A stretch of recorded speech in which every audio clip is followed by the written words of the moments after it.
ನಮಸ್ತೆ ಮಕ್ಕಳ, welcome back to my channel. ಇವತ್ತು ನಾವು 9th ಸ್ಟ್ಯಾಂಡರ್ಡ್ FA 4ಗೆ ಸಂಬಂಧಪಟ್ಟಂಥ ಹಿಂದಿ ಕ್ವಶನ್ ಪೇಪರ್ನ ತಯಾರು ಮಾಡಿದ್ದೀವಿ. ನೋಡಿ,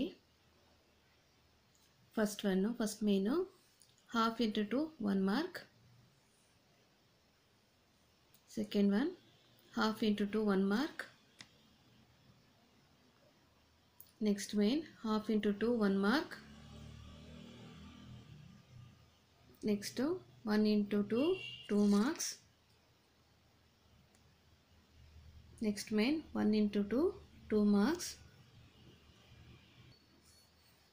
Next main nodi 1 into 2 2 marks. Next main 1 into 3 3 marks.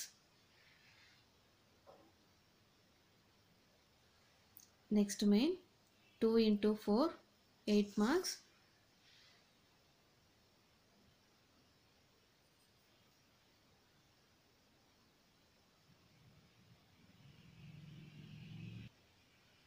ನೋಡಿ ಮಕ್ಕಳೇ, ಇದು ಟೋಟಲ್ ಮಾರ್ಕ್ಸ್ ಬಂದು 20 ಇರೋಂಥ ಕ್ವಶನ್ ಪೇಪರು. ಈ ಒಂದು ಕ್ವಶನ್ ಪೇಪರ್ ನಿಮಗೆ ಇಷ್ಟ ಆಯಿತು ಅಂದರೆ ದಯವಿಟ್ಟು ನಮ್ಮ ಚಾನಲ್ನ ಸಬ್ಸ್ಕ್ರೈಬ್ ಮಾಡಿಕೊಂಡು ನಾವು ಹಾಕೋಂಥ ಎಲ್ಲ ವೀಡಿಯೋ ನೋಡ್ತಾ ನಮ್ಮನ್ನು ಎನ್ಕರೇಜ್ ಮಾಡ್ತಾ ಹೋಗಿ ಮಕ್ಕಳ. Thank you for watching. Bye.